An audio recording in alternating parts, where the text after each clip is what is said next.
Hi friends, ఇక్కడ Annapurna studio ఎదురుగా ఒక బ్రదర్ అయితే ఆహార దీక్ష చేస్తుండు. సో బిగ్ బాస్ కి వెళ్ళాలని చెప్పి చేస్తుండంట. సో ఒకసారి కనుక్కుందాం అన్నతోని.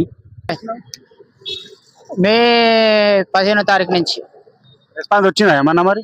ఇంకా వాళ్ళు రాలేదు, బిగ్ బాస్ వాళ్ళు రాలేదు. నాగార్జున గారు అయితే రోజు ఇట్లకెళ్ళి చూసుకుంటూ పోతున్నాడు. చూసినా నేను చూశాడు, ఇంత ముందు కూడా పోయాడు, చూశాడు. ఒకసారి మన డైలాగ్ ఉంటే ఒకసారి చెప్పు బ్రో. అది కింది స్థాయిలకు అర్థం కాదు, మినిమం డిగ్రీ ఉండాలి. ఐఏఎస్ ఐపీఎస్ పెద్ద పై స్థాయిలకు అర్థం అవుతుంది కానీ కింది స్థాయిలకు అర్థం కాదు. ఓకే. సో లాస్ట్ టైం కూడా చేసినావు కదా? లాస్ట్ టైం చేశాను. ఇక్కడ అలా చేసినందుకే పిలిచారు, అలా చేసినందుకే మళ్ళీ రిజెక్ట్ చేసి అవతలకు పంపించకుండా రిజెక్ట్ చేసి వెనకకు పంపించారు.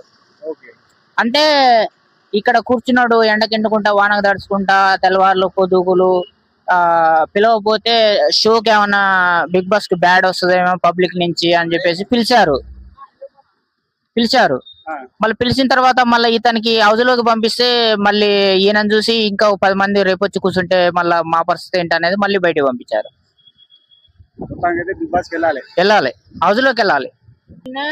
అన్నం లేదు, నీళ్లు లేవు, ఎండ వాన చలి గాలి వణుకుంటూ ఈగలు దోమలు చీమలు అన్ని ఇక్కడ ఉన్నా గానీ ఇట్నే పట్టుదలతోటి హౌజ్లోకి పోయేదాకా ఇక్కడనే ఉంటారు.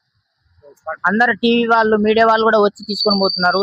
TV9 వాళ్ళు వచ్చారు, ఈటీవీ మా టీవీ అన్ని వస్తున్నాయి. థ్యాంక్ యూ, మీరు కూడా వచ్చారు, ధన్యవాదాలు, థ్యాంక్ యూ.